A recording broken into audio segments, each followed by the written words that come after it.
The Economic Community of West African States ECOWAS region continues to tackle old and new conflicts and insecurity. Most of the root causes of conflict in Africa are tilted towards either political or religious crisis or tradition as well. In a world of poor governance, poverty, inequality, injustice, and climate change, women and young people suffer the most. According to the United Nations General Assembly, there are over 260 million out-of-school children all over the world. There are also security challenges that are related to elections with, of course, the aftermath of the things that happened in Benin, and also thinking about what also happened after the elections in Mali. Arising problems comes up like the Boko Haram, we have the militancy, we have the Biafra. If you look at it well, you'll find out that this is the major problem, the marginalization of the politicians and nepotism of our leaders. To tackle these problems, ECOWAS has developed several tools to reduce insecurity. However, it continues to face challenges. These challenges have inspired the European Union and the Federal Ministry of Economic Cooperation and Development through GIZ to provide a new initiative called the Support to ECOWAS Peace and Security Architecture and Operations, EPSAO. The action is funded from the 11th European Development Fund, EDF. This project supports the ECOWAS Commission to prevent and manage conflict and security threats in three ways. First, the project strengthens ECOWAS' capacity to support peace under the African Peace and Security Architecture. Now, this involves coordination between ECOWAS and the African Union Commission for Integrated Planning by the ECOWAS Standby Force, ESF, and appropriately training military, police, and civilian staff ready for deployment. The concept of this project is strategic, but also very, very important because it would help ECOWAS up its games in peace and security in the region.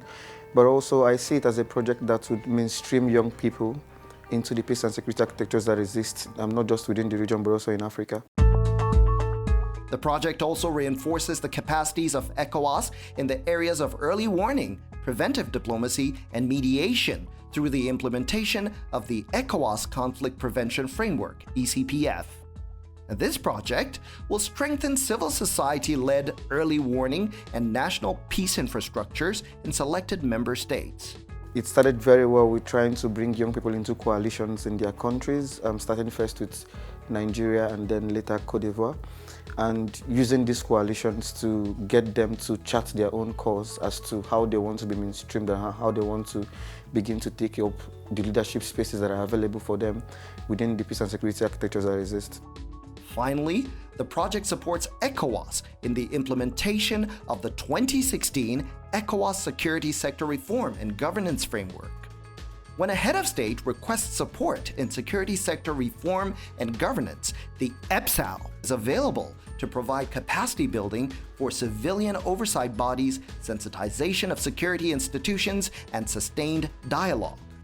We hope to see different and we hope to see implementation so that we'll be able to understand the fact that our voices are being used and our voices also count in nation building. My expectations will go on the area of capacity building because it will help harness our skills in order to give out effective results in whatever we're doing. So for me, I want the project to not only transform young people from being just peace and security advocates to becoming real experts in peace and security sectors like the peace support operations, the post-conflict analysis, the dialogue and mediation mechanisms that exist.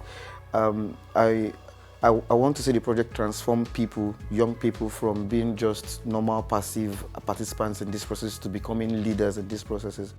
The EPSAO project will improve the African peace and security architecture.